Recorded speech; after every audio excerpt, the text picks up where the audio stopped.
It's been said that genius is wisdom and youth. Genius is wisdom and youth, and I don't qualify for either one of those, unfortunately, Paul. But we do have a mix of that right here on our stage right now.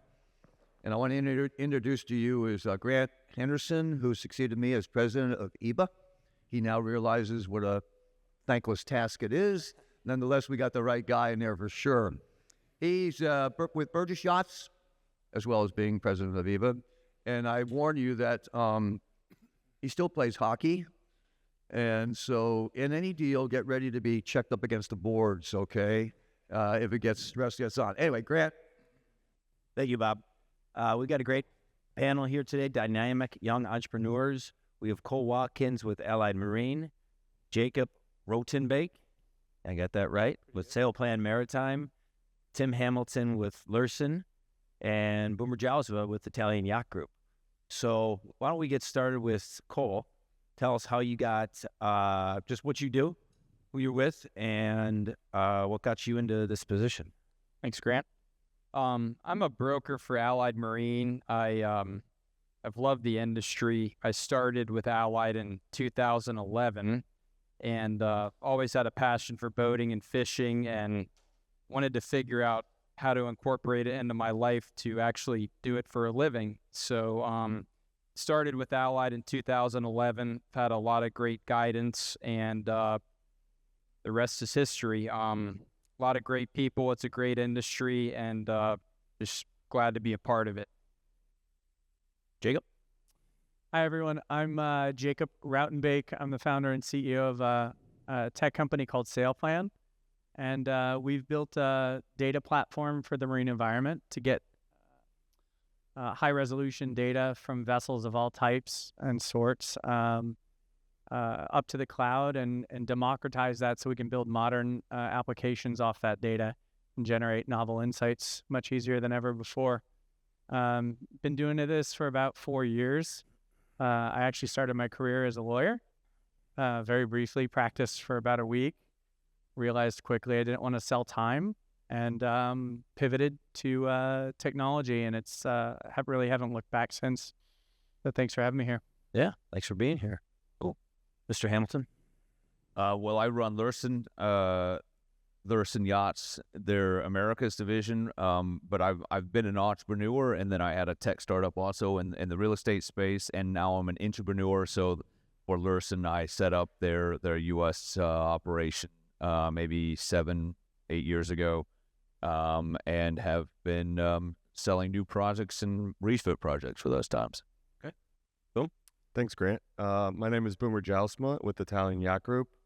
I own my own brokerage company since 2018. Been in the industry for about 15 years now. My father was in the industry for a long time, still is, since the early 80s. So I was an only child. Kind of growing up, I was around boats. It was almost inevitable. It was what I was going to do regardless. Born to do it. Born to do it, exactly. It's in my DNA. So George has been doing it for probably 35 years, maybe more, probably 40 years now. Yeah. And I followed his footsteps. You know, and that's, for those that don't know, I was started in brokerage as well, and then I graduated to work for San Lorenzo Americas, where George Jousma was running it. And on my very first day, I walk in, and that's when I met Boomer for the first time, which was 2008. Changing light bulbs, I think. Yeah. Boomer was janitor at the time, but worked his way up to where he's at now. Cole, you had talked about when you got started, you had some guidance along the way. Did you have a specific mentor at the time, or mentors, or did you lean on somebody to kind of get you through the first few years? There's been a lot of great people. Can't name them all right now, but I will say one is John Burkhardt, who's the president of Allied Marine. I've known John a long time, and couldn't ask for a better mentor, just guidance. He answers the phone all the time and always gives advice that, makes you better, and he just wants everybody to be successful. So I couldn't ask for a better mentor than John. And boom, actually, I would still consider one of my mentors when I came to work for San Lorenzo Americas was George Jousma. And still to this day, especially in the role that I'm in now as president of EBA, George is a past president. And I still call him today and ask him some questions. And he always, hits you straight between the eyes, which I appreciate about George. But other than George, is there a mentor that you relied on or? Definitely a couple. I think one of the biggest mentors for me was Kevin Merrigan. Okay. Growing up, George and Kevin were very close, so I got to spend a lot of time with him. His son was younger than I was, so I kind of was that in-between figure in Kevin's life. So I could say Kevin. Bob Allen was another big influence in my life, still is to this day. It's spent a lot of time with Bob and all of his team. That's probably the two for me. Okay. Tim, is somebody specific? Yeah, I mean, I'd say that I've had two significant people that have mentored and directed me, but also I've had people that I've worked for that aren't great people, and I've almost learned as much from the bad people as from the watching the good people. So that's an equal thing. But he's no longer with us anymore. Is Richard Dixon, who used to run Rodriguez Group. He was my first job working in the U.S. side, shipyard side for sales was selling mangustas, and he was just an excellent man and treated me like a son. And today, I learn a lot, even though I probably never told him this, from Peter Lurson. He's just such a gentleman and treats everybody so much better than himself, and he's an excellent guy to learn from. Yeah, wonderful. Okay, Jacob. Yeah, I think there's really two folks in my life that kind of stand out in this regard. The first is Carl Holtz. He's the former president and CEO of Disney Cruise Line. Happens to be a board member of ours. And what stands out about Carl that reminds me, actually is in a story I can tell you from last week that just epitomizes who this guy is.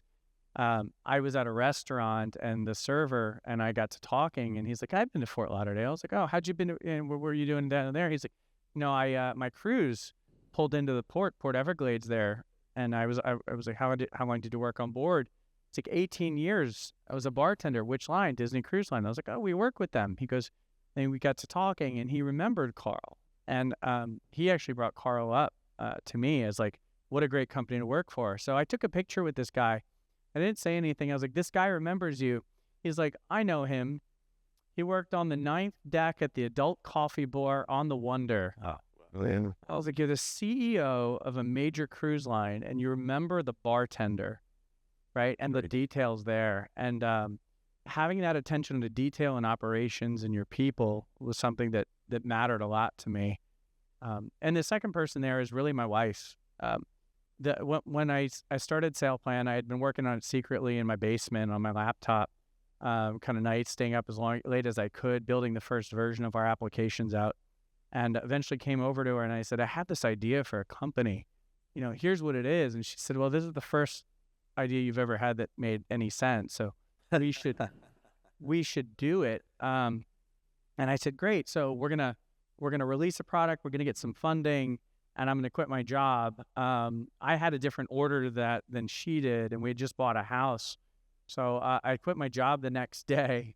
Pulled out every unsecured line of credit that we could pull on to bootstrap the company and go for some runway.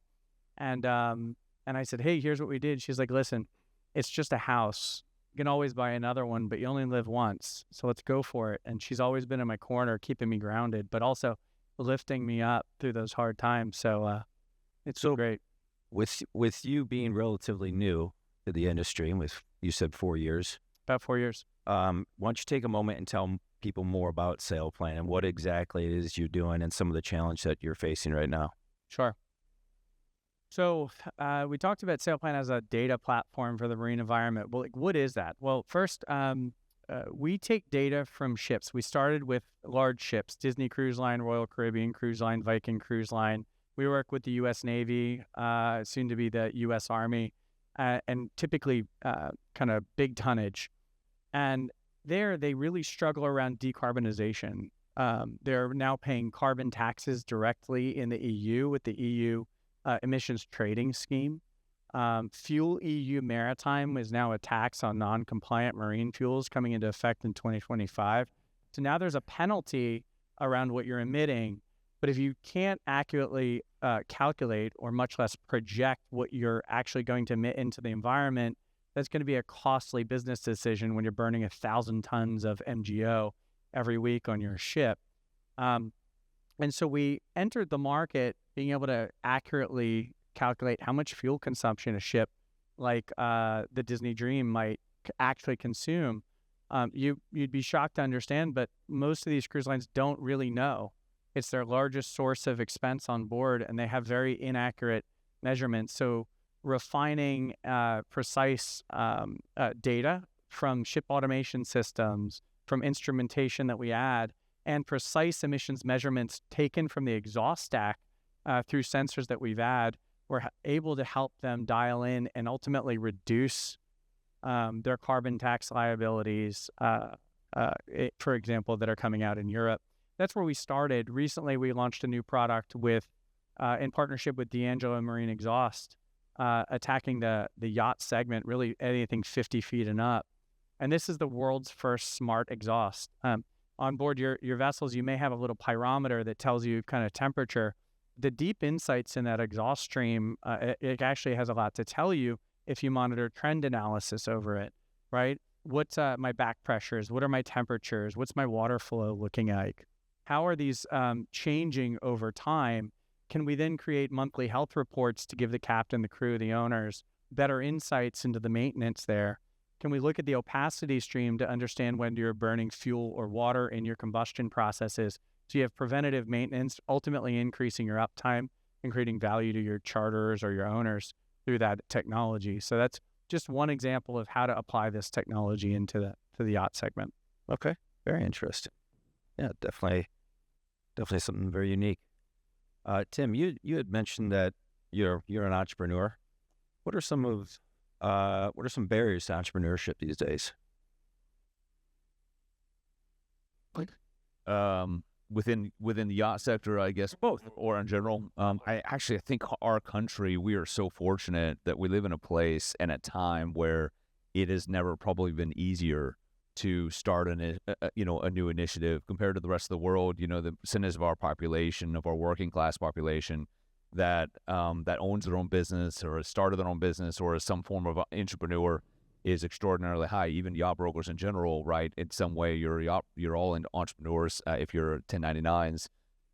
So I think that sets us apart against the Europeans or other developed nations where the barriers are much lower. It's much easier to start a company. It's much easier to get into banking for a new business. We also are so much more, have such a better self-starting. So, and then additionally, just our economy is so dynamic. It's very challenging and very competitive, but at the same time, there's opportunity for people with initiative and self-start. So honestly, I think it's probably the best time in history, and we're in the best economy and best location in history to really start. And I mean, you see that in our economy as a whole, right? Our economy has been thriving for the last how many years, and obviously there's a lot of challenges in front of us. But I think that is due in very much a large part to the fact that we are a nation full of entrepreneurs, of small business owners that started their own things. So there are barriers, of course. There's risk. There's the unfortunately, when you start your own business, as opposed to maybe the European model, we all overwork ourselves and overstress ourselves. But there's a lot of upside as well. So. And you're right. A lot of the yacht brokers here are on 1099, so you are your own entrepreneur. Yeah, absolutely. You're working for yourself. I mean, as every broker in the room knows, you stop working, you stop getting paid. So it's completely up to you. Cool. On that, what's something or some things that you wished you would have known before becoming a yacht broker? I would say that there are no days off. So just learning how to delegate more and be able to shut the phone down and spend time with family and friends. Sure. Getting better over time, but I think that's been the biggest thing, is knowing how to shut it off or be able to. Yeah, it can be tough because when that phone rings, it's a customer, it's a potential another deal, it's a paycheck, it's something there, it's hard not to take it. Well, and having the right team around you is very important because if you're out, there's other people handling everything while you're gone. So Yeah. Boomer, you've got a great company. I pretty much know everybody at your company. Few of them are in the room here today. Do you have a certain culture that you strive to maintain at Italian Yacht Group? Is that important to you? Yeah, absolutely. I think culture for us is very important because it's who you're in, day out with. So you can bounce deals back and forth off of. You can have open conversations. You can talk about deals. You can talk about how to get through things. Or maybe as a larger firm or something that's, you don't see someone every day. You're not going into an office. I think it's important that we go to an office every day still. I'm not the guy who says work from home. I think there's a lot more you can learn Yeah, for sure. talking to each other about a deal, something that maybe I've never done that someone else has done, how you get through it. So I think it's very important to have a tight culture.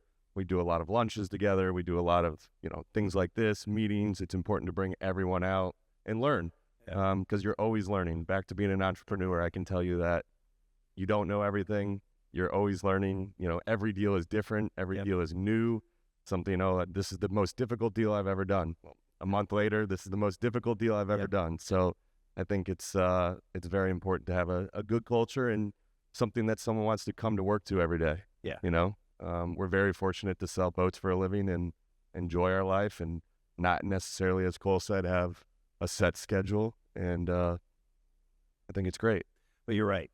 And I agree with you that creativity does not flourish working from home. I think when you're in more of an office environment with other people there to bounce ideas off of and talk about this, talk about that, that's where the creative juices get flowing. I think, you're working from home, that's an appropriate time, but getting people back into an office and working together and becoming a team, become a team working from home. Absolutely. Yeah. So one topic I want to talk about is the future of yachting and where you guys see it. Obviously, in a few months, we're going to have a major administration change. How do you guys see our industry changing for the good, the bad, the ugly moving forward over the next 4 years? Start with you, Cole. Well, I think with the administration, our clients are of both parties, and I think that if they love yachting, they're going to continue to buy and sell. I think in talking with a lot of my clients, they were happy with the results of last month. So I think that people love to do it. They're going to continue to do it. And, I think technology is going to continue to adapt and get even better. Yeah, okay. Jacob, in your sector, how do you see the future moving forward? It's maybe not as optimistic from a regulatory standpoint. Anything over 5,000 gross tons, which was probably just the yacht opera, maybe even it's under that, is facing extreme levels of regulation around environmental concerns. But those from the IMO perspective and the EU perspective, these rules are going from 5,000 gross tons down to 500 gross tons, which on a broader level of tonnage is probably something you might start to see. There's a couple key risks there that owners should be tracking. One, Fuel EU Maritime, which is going to tax and increase the cost of fuels. It's not about what you're emitting, it's about what you're consuming and really the molecules, where they came from. So if you got this carbon from renewable hog farts, it's real, you're going to pay less for it than if you're going to pull it out of the ground. That's just the regulatory environment that you're facing in the EU with Fuel EU Maritime, and it's complicated and it's expensive. Non-compliance is going to be costly, so being able to accurately track that is going to be important. On the other hand, I mentioned the exchange trading system and the emissions trading scheme. The cost of ETS is a tradable non-voluntary emissions credit that you're going to have to be able to account for. On the IMO side, I think this idea of carbon intensity isn't going away. We participate very closely with the MEPC, Marine Environment Protection Committee, as well as other IMO groups. And the emphasis is really coming in 2027 when they're looking at making the exchange trading system or this carbon tax global. So that's something to at least be monitoring, because it's going to come up before we can track it, and that's going to make the cost of fuel and the cost of compliance dramatically more expensive for owners and charters. Okay. So Very interesting. Yep. Okay. Tim, from the eyes of Lursen, I know that you do have a lot of American clients. How do you see things moving forward in the future? Where do you see the future of yachting going from a Lursen perspective? We're bright on the future. Lursen in the last, let's say 15, 20 years, a good, up until 5+ years ago, a majority of our business was coming from the Middle East and from Eastern Europe, right? Yep. Russia. And so the Russian war, in theory, should have been very detrimental to us. We were very fortunate that over the last 5-7 years, our business has heavily turned towards the Americas market. And so right now, 75% of our builds right now are in the Americas, and we're seeing just larger and larger builds, more sophisticated builds coming out of the U.S. market, really like we haven't seen previously, in terms of bigger boats, but a lot of 100+ meter boats coming to the American market, which is remarkable. Yeah. So I don't see that slowing down. I think the election probably will mean that the next few years will continue to be good. But, we also aren't dealing in large numbers. We're dealing in small amounts of deals. And so, the difference between good and bad is just a matter of 1 or 2 contracts. So, right. High risk, high reward. Yeah, exactly. We're positive, but of course, you never know. You never know if you get those two deals, or those deals for whatever reason go somewhere else, so the guy stays with his boat he has, or what. So our biggest barriers, of course, is costs. Just like all builders are just significantly up. So far the clients have taken that, but I gotta think that at one point they're gonna say, bro, this is just ridiculous. Right. Right. So there's that element. And also just that, these boats are getting increasingly complicated, and, producing them and building them and delivering them on time is very difficult. That's a continued problem. It's a continued challenge. Very good.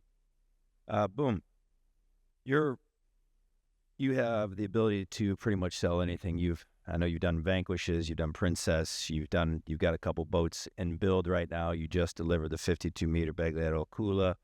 So you're kind of have a large breadth of what your ability to sell versus, Tim is very small, what the people he's chasing. So where do you see the future over the next few years? But also talk about how the market has changed from now to 2 to 3 years in the past.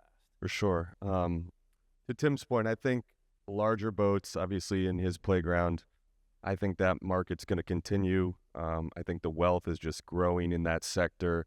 My concern is the next 12, 18 months, I'll call it the middle class playground. I'm starting to see a lot of inventory. I know a lot of manufacturers have inventory, which means, shipyards are going to start producing more boats, or slow down boats, or shove boats down dealers' throats. So you're starting to see a lot of stale boats on the market. You're starting to see a lot of $3 to $5 million boats are slowing down. Center consoles are slowing down. So I'm curious to see what's going to happen over the next 12 months. But I think there's some real concerns and some times to start looking at that sector of the market. I think 20 million plus, it's a different level. I think that'll continue. Those who want to go do that are going to do that regardless. Yeah. Election, good or bad. So I think that's going to continue. It's really, I think we're losing the middle class. Yeah. Those who can, which is our bread and butter, go out and buy a $600,000-$700,000 boat, maybe not be able to. Right. So I mean, I'm nervous. That's not the real middle class, right? But you were taking in our industry. In our industry, exactly. The real middle class probably can't afford a boat. So no, that's not anymore. Because the other thing is expenses. To run a 100-foot boat these days versus what it cost during COVID is 2x. Yeah. I mean, it's over $1 million if you run a real program for a 100-foot boat. Yeah. And that's real money. Yeah. And it costs a lot to own a boat, and we have to keep, as brokers, we have to keep owners excited about owning a boat and, keeping them in line and trying to keep our industry in whole. But I definitely see maybe some rough road ahead. Yeah, certainly much more difficult than it was 2 to 3 years ago. For sure. Yeah, For sure. and Tim, you make a good point. It's not the middle class. It's definitely the upper echelon of our culture and our society. But that's a good point, though. If that sector really starts to get more difficult to sell, and you have people that elections do matter to them, that could be tough. That could be tough. Cool. In your career, have you ever had a good aha moment? There's been plenty of them, Grant. But let's hear about this one. I think for me and everybody in this industry, just every client is different. And you think you might have them figured out, you really don't. And just kind of understanding, the time of day to call them, how to converse with them. I think that's been a big adaptation to just learn how to deal with every type of person in business. It's definitely a trait, and some days it's not easy, but just the more you do it, the more you learn and how to adapt to and learn to work with every type of person in the business. You try and mirror your client a lot? What's that? Do you try and mirror your client a lot in terms of personality, of how they're acting or how they perform? Or the opposite. Yeah, or the Sometimes the opposite, yeah. I mean, some clients are so great, they become great friends and family, but others, it's more of a transaction to where you do the right thing for them and you're honest and transparent, but they're not looking to hang out with you and have a beer. Yeah, and that's fine too. And I would say even the lifeblood of our business as a yacht broker myself are referrals. And if they're not coming back and if they're not sending you their friend who wants to buy a boat, then it's going to be tough. It's going to be tough. Jacob, what are some strategies that you employ at your business on a daily and on a monthly process? Strategies. Well, a couple of things. We also for a startup, we're venture backed, right? So we have to 100 to 1,000x this business and grow quickly, make our investors happy. But ultimately, sort of like Lursen, there aren't that many cruise ships out there, right? So we had a choice early on, and there was actually some criticism. We started in the oil and gas space with companies like Harvey Gulf and Ruytenbeek Offshore as our customers. And one of our investors said, listen, I don't think you guys are going to be anything other than a small oil and gas play. So we made a strategic decision to start going wider, right? And our plan was, let's get one vessel of each type in all these different segments, one passenger vessel, one oil and gas vessel, one bulker, one tanker. And we were mildly successful at that. But what I found out is we were spread so thin, we couldn't actually be everything to everybody. So we kind of pulled ourselves back in at that point and we went really deep on cruise, and that's worked. It was very high risk because how many cruise lines are there that can scale to provide that kind of growth to us? So we went deep. We started with Disney Cruise Line. We did a year-long pilot with them. And after getting beat over the head by my board, like, is this ever going to convert? It is converting. They love it. And that's quickly turned into word of mouth through this segment. Everybody's saying, hey, are you working with SailPlan yet? And that's how we got all these other cruise lines to come on board for us. Now we're taking that and we're saying, okay, now let's take that to the yachting space. Let's go deep with just one provider. That's why we partnered with D'Angelo. They have a quality exhaust system. And people are like, hey, come to these other manufacturers. Let's go do this application. There's a smart anchor that wants to build on our technology, and so on. Work with Caterpillar to make a better Caterpillar automation system. But the answer is, let's wait. Let's get a really solid reputation in the industry just by working with D'Angelo, and then there will be time to grow wider there. So I think that's it. Go, a mile deep and an inch wide before you go a mile wide and an inch deep. Gotcha. Very good. Very good. Tim, you were with FedShip, and then you started Rentlet. What was it called? Yeah, that's right. Yeah, and then back to Lursen. So, tell me some about your skill sets that you picked up at FedShip.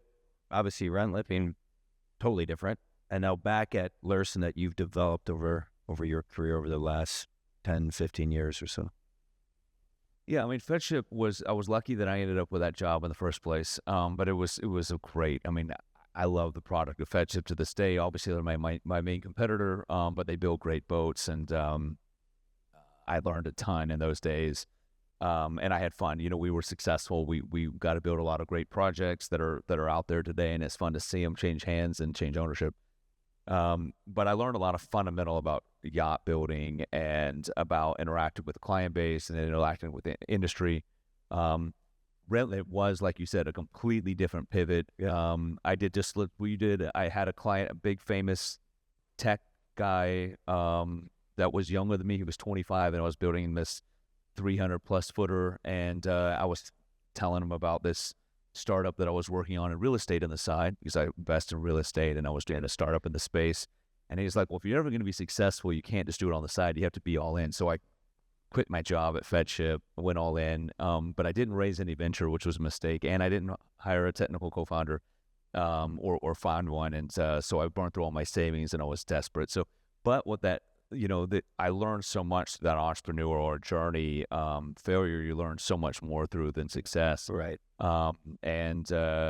So there were so many lessons there, just about setting up and running a small business, and about how achievable and accessible things are that are otherwise sometimes made out to be as much more difficult than they are. And also just the way you interact with and speak to not only the company owner, in my case now, the Lurson family, but also with your clients, to better understand them and understand their journey, and understand that, yeah, here you are talking with this billionaire, in this big office, on the top of this big building that he owns. But he, at one point, was like you, starting off, and he was scraping, and he scraped for, like most of these guys scraped for forever. Some of them are still scraping, and fighting and battling just to survive, and things change. And so relating with understanding that, I think, has been a huge asset, having been through that in a small way myself.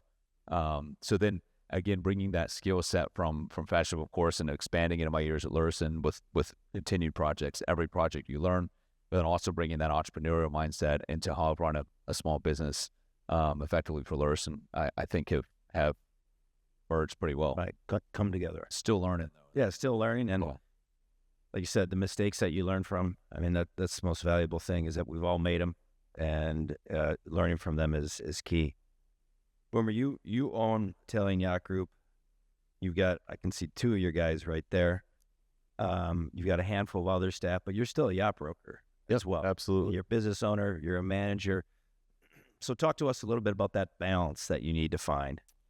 Yeah, it's difficult because you're wearing multiple hats. Right. Exactly. You're managing a business, employees, payroll, boat shows, and then you're putting your other hat on, and you're going to meet Mr. Jones to sell a boat, and try and juggle both of them. So you just have to find the time, and it's kind of back to what Cole said a little bit. It's a grind every day. There's no days off. Does that take away from the act of selling? It can. Depends how hard you want to put the time in. Yeah. You got to definitely work harder, and also delegate. It's all about finding the right, back to, you said, the right atmosphere, the right team, having a good group of people behind you, around you. Victoria, who works with me as well. You've got great team. Yeah, I think that's huge, because to Cole's point again, if you're out in a different location or you're doing something different, someone can step in and take that deal over or manage that deal while you're out of town. Right. But it's a juggle. Yeah, you got to trust that if you are taking time, it's going to be handled. It's going to be okay. Exactly. All right, I got one more question that I want to ask the panel. And what is one thing, start with you, Cole. What is one thing that you do every day on a personal level that helps you succeed? I start each day. Every day is a new day. You can have a bad day yesterday, but today's a new day. I try to treat everybody with respect and the way you want to be treated, whether it's somebody at a coffee shop in the morning making your coffee, or like Boomer said, going to meet Mr. Jones at the top of this skyscraper to sell him a boat. So just treat everybody with respect and how you want to be treated. Great answer. Respect. Jacob? I think one of the things that I look at every day is actually not responding versus quickly and rapidly responding. Sure. And there's a lot of noise out there, right? And if you're chasing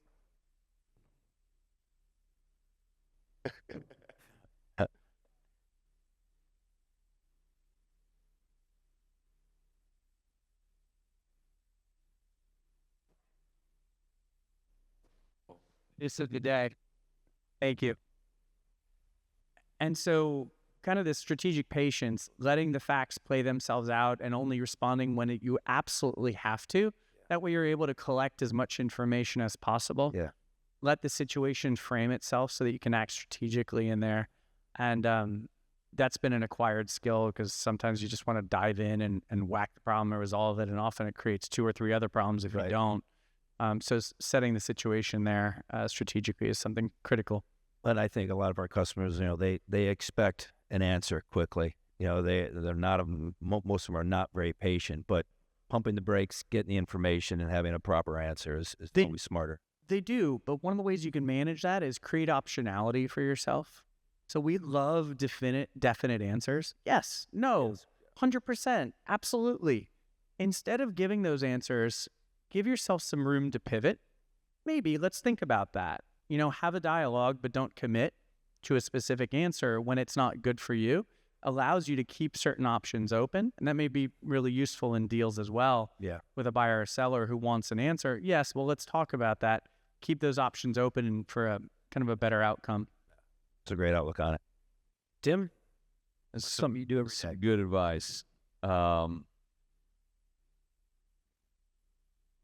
I have to say is not exactly a novel idea, but I just can't emphasize it enough. Just do your job every day. Show up. And man, it seems obvious, but somehow 90% of people don't manage to do it, in my opinion. Just show up, focus on what you have to do, not the other noise. Focus on this is my job, not this or this noise, or just focus exactly where you need to be and do it and really put the hours in. And I think we live in such a dynamic economy with so much opportunity. I think nearly anybody can succeed if they just have that work ethic to work hard and focus on what you actually need to be doing, not doing other things. Yeah, you're 100% correct. 100% correct. Great answer. Boomer. I think Tim said it best. I couldn't agree more. It's just showing up and doing the work. Another thing that I don't do on a personal level maybe, but in a business or as a yacht broker is, for me, knowledge is power. So I'm obsessed with, right or wrong, I'm on every MLS every morning. I can tell you what was listed. I can tell you who has it listed. If it's interesting to me, I'm calling on it. I'm reading Super Yacht Times. I'm reading BI. Knowledge is so powerful. You could be sitting with a customer who you're showing a boat to, and it's not for him, or you can see in his mind he's pivoting a little bit, and I really like this. And if you have that information ready to go versus saying, well, let me see if there's any on the market, it changes the conversation. It shows that you're in it. Back to Tim's, it shows that you are the guy. Yeah. And I think as a yacht broker, you need to be the guy. It gives them reassurance. It gives them some trust in you. And it's, I think, what sets us apart. Yep. Well, and we're all yacht brokers here, or most of us, and what Allied is doing, what IYG is doing, there's a lot of similarities. Yeah. We're all in the same LMSs. We're all kind of doing the same thing. And what's going to set you apart is knowledge. It's just pure hard knowledge. Call the shipyards, find out when the deliveries are, what they're doing, what's changing, why they're better than the other yard this year. Yeah. I think knowledge is very important. Excellent. Paul, do we have time for any Q&A? We got time for a quick one. If anybody has a burning question, other than, is it a requirement to be a young, dynamic entrepreneur? Scalisi back there raised his... Scalisi, old guy wants to know what the young guys are doing to make it happen. My question is for Tim. What's Lursen doing in the green yachting space, and what should we be aware of for the American markets? That's a good question, Steve. I tell you this. One thing Lursen is doing in the green space is not doing a very good job of communicating all the great things we're doing in green space. So thank you for your question. We have, obviously we're built, well, I think it's pretty broad that we're building, fuel cell yachts, right? We have 2 projects now that we're building that have fuel cells on board. Fedship famously just delivered a very significant project. That's also a fuel cell boat. That's a vessel that is run on hydrogen, which is a gas, right? Hydrogen, unless you super freeze it, which is impractical because you use more energy keeping it in a liquid state than it actually you store. But where our vessels are being built with methanol, which is a liquid at room temperature, so that is a complete emissions free. If the methanol is from a green source, that's a complete zero emissions vessel. But more importantly than that, is that we've always been innovating on that front. We were the first shipyard to ever build a diesel electric vessel. And we aren't just now carte blanche. You see this kind of pendulum swing where now you see a lot of shipyards going, we're only doing diesel electric. For us, each and every project we're studying, looking at the use case, and promoting or suggesting the very best propulsion arrangement and hotel load arrangement for that use case. That is the combination of both what the owner is wanting to use the vessel for and finding the lightest, let's say, energy consumption. This is all very high level. More specifically, right now we have a new project just starting that is without doubt, the most green thing that has ever been done. And it's because that's the mandate. It's extremely wealthy, very high profile individual who's basically had all the shipyards come and bid and basically say, show me the very best that's achievable technically, not just pie in the sky ideas, but what's physically achievable on every front, from hotel load, which is actually hotel load is the biggest, and specifically air conditioning are the biggest consumers of emissions, not propulsion. So that's a distraction a lot of times, talking about, oh yeah, we've got a diesel electric propulsion. Well, a vessel, 80% of their greenhouse gas emissions are from generators, which is contributing to hotel load, which is primarily being consumed by air conditioning. But anyways, so in an offline case, I'd be happy to show with you all that we're doing on that vessel. But it is, and we'll be rolling out in the coming year or so all that we're doing with that vessel. But it's on so many ridiculous fronts, from just open air flow through the vessel, reducing air conditioning in different spaces, extraordinarily progressive. And that's honestly, that's the subject of like a 2-hour discussion. So it's not something I can read here. I see an opportunity to utilize IYBA as a medium to deliver that message. So, gentlemen, thank you very much. You've done a great job this morning. Thank you. Thanks, boys. Yeah. Yeah.